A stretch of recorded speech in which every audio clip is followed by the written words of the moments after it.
Ganun din ginawa ko kanina to eh. Nag-stop siya. Starts. Ano ba? Alam niyo. Alam ko ito lang pinindot niya eh. Oo, yan lang. Pero ngayon Start kasi- streaming. Parang live po ata sa live.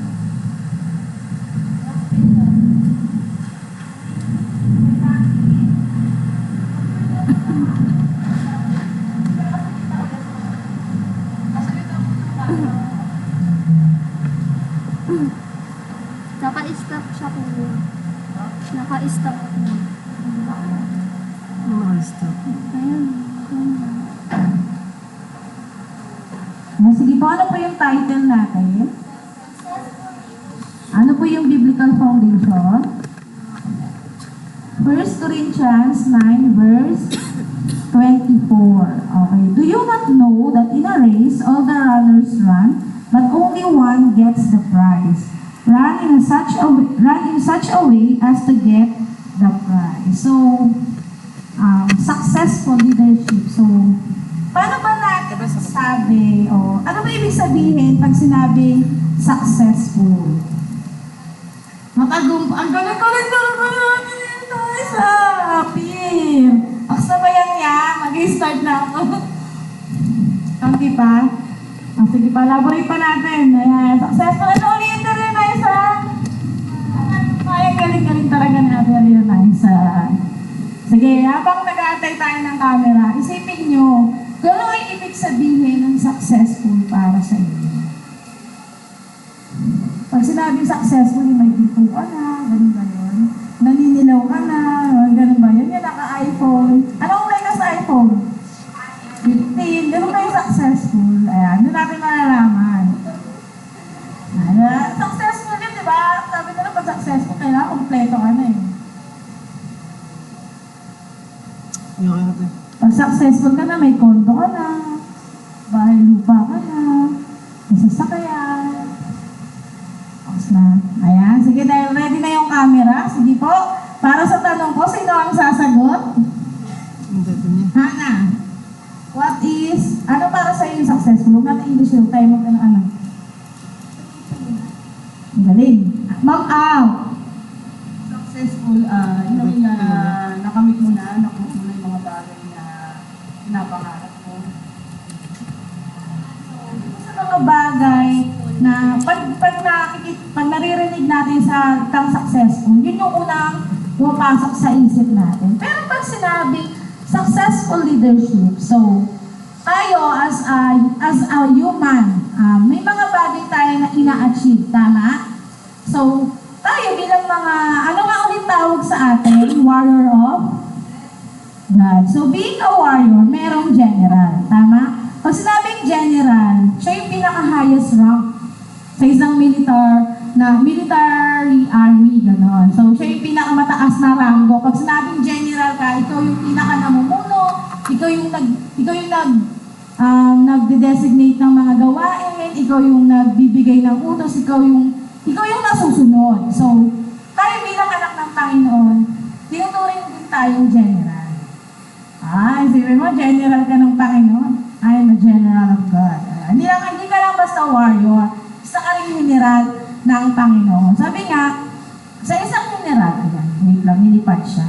Sa isang general, kagaya sa nations natin, sino ba yung pinakakilalang general na namuno nung himagsikan, na nakilala niya talagang nagbantog yung pangalan?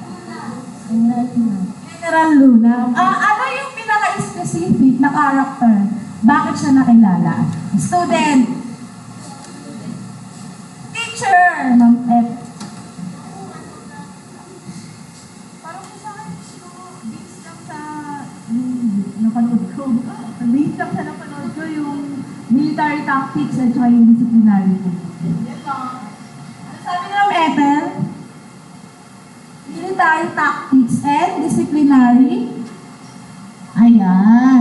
So tayo bilang anak ng Panginoon, dapat daw ganun din tayo. Meron tayong ganong attribute o may ganon tayong character. Bakit? Bakit kaya kailangan pa natin maging disiplinado? Bakit kailangan pa natin magkaroon ng mga ganong klase ng tactics? Kasi sa isang gera, hindi pwedeng sugod-sugod lang. Tapos patay-patay lang, buhay-buhay lang. So hindi ganon ang totoong gera. Sabi nga kanina, di ba, sa blood of Jesus, hindi ito yung masabi-masabi mo lang.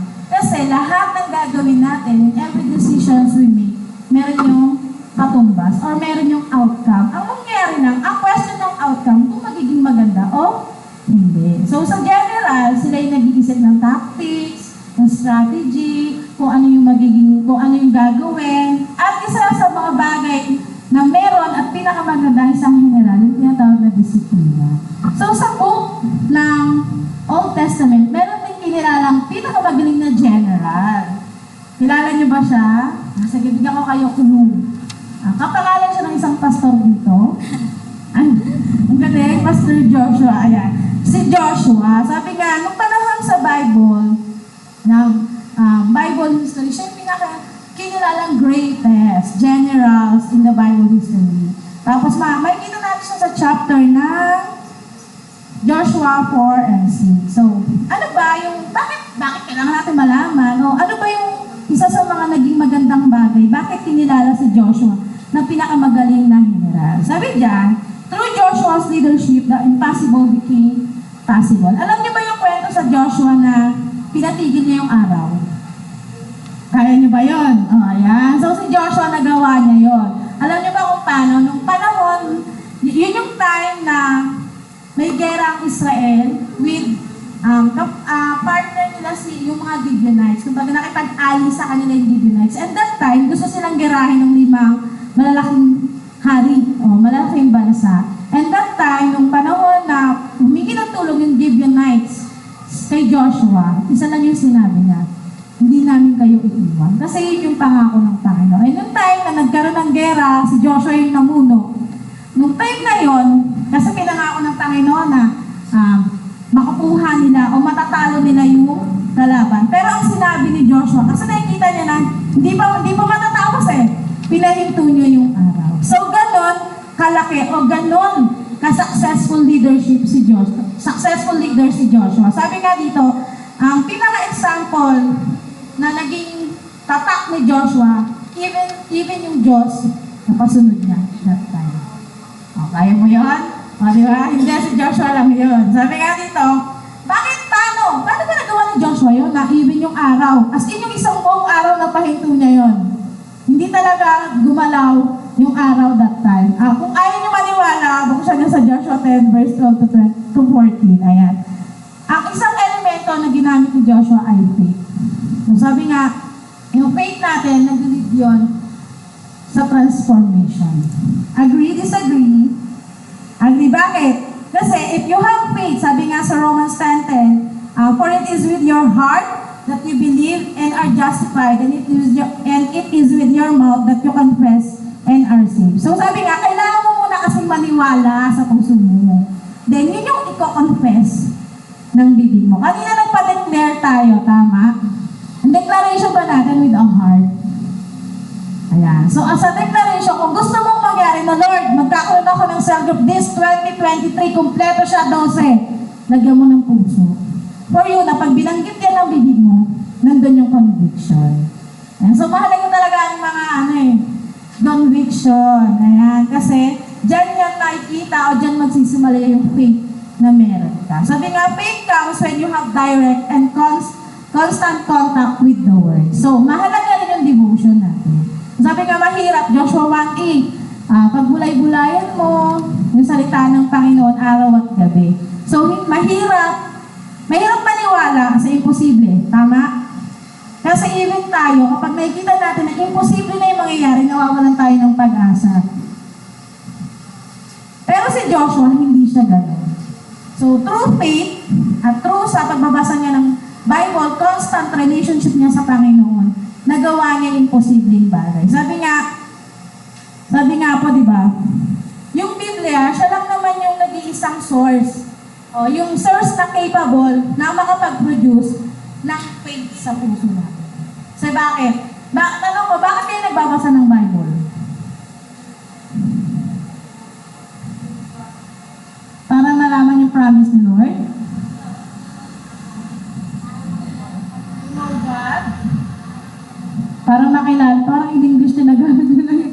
Okay, bakit kayo nagbabasa ng Bible? Para malaman katotohanan. Sabi nga, di ba, naniniwala kayo na ang Bible ay living word. Tama? So, kung doon kayo nagsimula, tama yung puso niyo. Ayan. So, pangalawa, Joshua was able to motivate his team to do things they thought they couldn't. So, bilang leader, sabi nga, ang isa sa mga successful leader, bukod sa pagkakaroon ng servant heart, isa siya sa nag-motivate sa disciples niya. Sa mga bagay na kung alam niya na pinanghihinaan na, hindi ko na kaya. Actually ako, may isa akong disciple. Kapag may gawain o may activity yung church, dahil sinasabi sa kanila, ang lagi niya sinasabi, hindi ko naman kaya yun. Ano namang alam ko? Sabi ko sa kanya. Kasi gusto mo malaman kung anong alam mo, ito gawin mo. Isa daw dapat ang leader sa nagmamotivate. Hindi mo ipapakita o ipaparamdam sa kanya na hindi niya yun kaya. Sa mga nanay, natural yun. Lalo na kapag nakikita namin yung mga anak namin na nag-feel, nawawala na ng pag-asa. Isa sa mga karakter ng nanay is yung pagiging motivator. Sabi nga, si Joshua, nung panahon nila, si Moses namatay. Yeah. So, syempre, dahil ang Israel ay umaasa kay Moses that time kasi alam nila na si Moses lang yung sinasabihan ng Panginoon sa mga leading, sa mga commands na nais ng Panginoon. So, syempre, namatay si Moses, nawala sila ng pag-asa. Nawala yung fire nila na makukuha nila yung promised land. Pero dahil si Joshua, yung nabigyan ng utos o kay Joshua nagpunta, yung pagiging general that time, isa sa mga bagay na pinakita ni Joshua is naging motivator siya. Binalik niya yung init doon sa puso ng mga Israelita. Tsaka naging good influencer din siya. Sabi nga, di ba? Si Joshua, naging able siya na maging lead by example. So tayo bilang leader, hindi tayo leader by means. Kailangan makita sa'yo na as a leader, ngayon, a question bago ko sabihin. Ngayon, may mga leader tayo, tama? Ano yung isang character, o ano yung gusto nyo character dun ng sa leader nyo? Bakit sinasabi nyo, itong leader ko, the best to? Kasi minsan nakikita kong pangalaman. Minsan,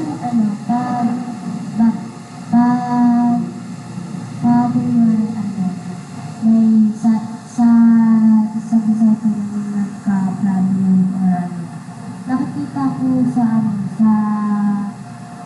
kilos na teacher namin na pinamotivate ko talaga yung mga disciple na nagpatuloy pa kasi hindi naman magtalo ng problema yung sinasabi kay Lord. Isa pa. Anwar. Isa lang leader nyo, di ba? Di maririnig ng Tony Kuya Jassy. Ano yung isa or kahit anong character ng leader nyo na gusto nyo talaga? Nakikita niya ako kayo. Hindi may times na kasi kasuhin ka niya. Isa sa character daw ni Kuya Jassy, kaya nga sabi niyang best leader si Kuya Jassy kasi maasikaso. Kung paano ba kasi na yun, kahit ako sabihin ko best leader yun eh. Ikaw ate Sheila, sino po ang leader mo? Parang siya po yung mas nakakasagot ko. Parang kapag hindi ko po siya, kasi lagi po siya nandito. Laging shoulder to lean on. Ate! Akin yung leader ko po si Ate Rachel. Siguro isa sa mga masasabi ko talaga na yung maganda sa kanya is one call away siya. Pag nagsabi ka talaga tayo kailangan kang usap kasi libro ka girl. Ay ganun. And ang maganda sa kanya is super honest niya and talagang nakikinig siya sa'yo. Ayun. Diba? Nakikita natin yung good character o yung best character ng leader natin. Tanongin mo sa sarili mo, ano ako as a leader? And syempre, kung ano yung na-attribute sa atin ng mga leader natin, alam ko naman na makukuha din natin yung iba or pwede natin siyang gawing strategy. Ako talaga, ina-admire ko si Pastora sa pagiging prayer sa lahat. Hindi ko siya nakikita na pag may isang bagay na pagpaplanuhan, hindi para sa lahat. Hindi para sa lahat talaga. Isa yun sa mga nakikita kong talagang nagagamit ko as a leader sa mga disciple na leader, kailangan good influencer tayo. Kailangan lead tayo. Tayo mismo yung nag-lead ng example. Hindi yung tayo nagsisimula, no? Hindi dapat nila makita. Kasi bakit? Kasi pag nakita nila sa'yo na ito leader ko, ganito lang ito. Even sila manghihina. So tayo, dapat as a leader, as a successful leader, tayo mismo yung nagpapakita ng pagiging motivator nila. Na kaya mo yan. Kahit alam mo, diba sabi nga, kailangan mo lang din kasing maniwala. Kasi alam natin na yung impossible things, ang Diyos lang ang makakagawa. So kailangan maramdaman din nila yun. Yeah. Hindi lang tayo, kasi tayo, okay na tayo, naramdaman natin. Paano naman yung mga aalagaan natin? Ayan, so sabi nga, di ba? So ngayon, yun din yung kailangan ng spiritual awakening sa panahon natin. Kasi bakit? Nais ng Panginoon na magkaroon ng maraming generals dito. Kasi bakit? Alam naman natin na malapit na. Yeah, malapit na pagdating ni Jesus Christ. So, isa sa mga bagay na gusto ng Panginoon, mag-equip tayo na mag-influence din sa iba. So, sabi nga, yung mga na-influence natin, pwede natin silang dalhin dito sa church. So, dami ng effect, di ba? Kung sino yung nakikita mo gumagawa ng ganung bagay, yun din yung gagawin ng iba. Yun yung ginawa ni Joshua nung time na namatay si Moses. So, sabi nga, bilang leader, kailangan magkaroon tayo ng commitment. Maging committed din tayo na makita yung chain na yun na ipinapasa natin. So, isipin mo kung ang leader tutulog-tulog. Anong klaseng church meron tayo? Tulog din. Walang tao. Diba? Ganun lang din yun. So, ang pinapasa natin, yung init. Init na alam natin na darating na ang Panginoon. So, sabi nga, sa Joshua 17:15 to 18, meron tong account na yung mga Joseph tribe, nag-ano sila kay Joshua na, bakit maliit lang yung nakuha nilang lupa?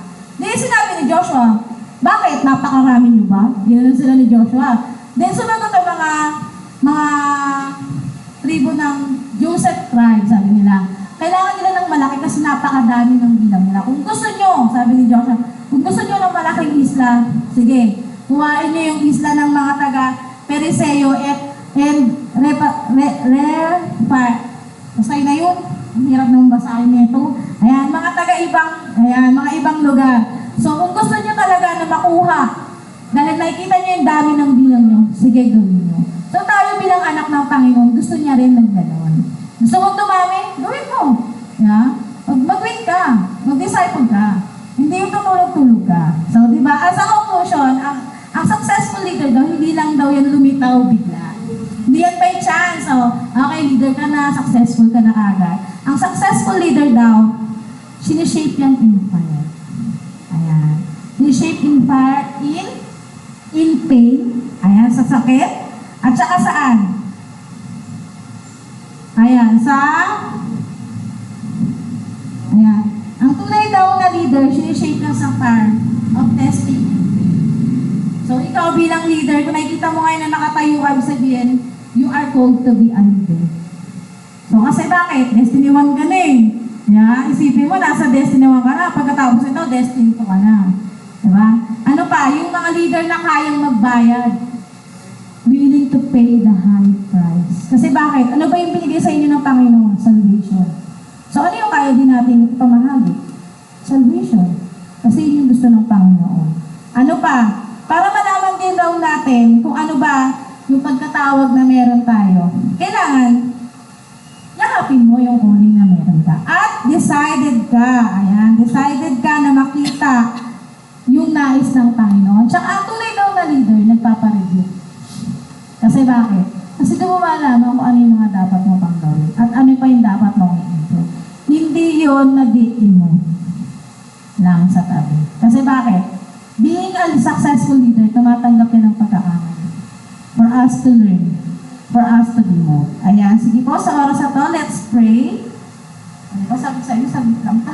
Panginoon, maraming salamat sa oras na to. Salamat, Panginoon, kasi dinesire mo sa heart namin that we are a successful leader, Panginoon. Lord, hindi ba nakikita, Panginoon, na may mga hawak kami ngayon, Lord. But Lord, salamat kasi ito yung umpisa, Panginoon, na yayakapin namin, Panginoon, yung pagiging leader namin. Lord, salamat kasi sa mga fruit Panginoon, ng Holy Spirit, is yung magkaroon kami ng joy, Panginoon, sa puso namin. Yakapin namin, Panginoon, ano man yung calling na meron kami, Father God. Salamat kasi it reflects our relationship, Panginoon, sa iyo, Father God. Maraming salamat. I-bless mo yung mga taong dito. Thank you, Lord God. In Jesus' name,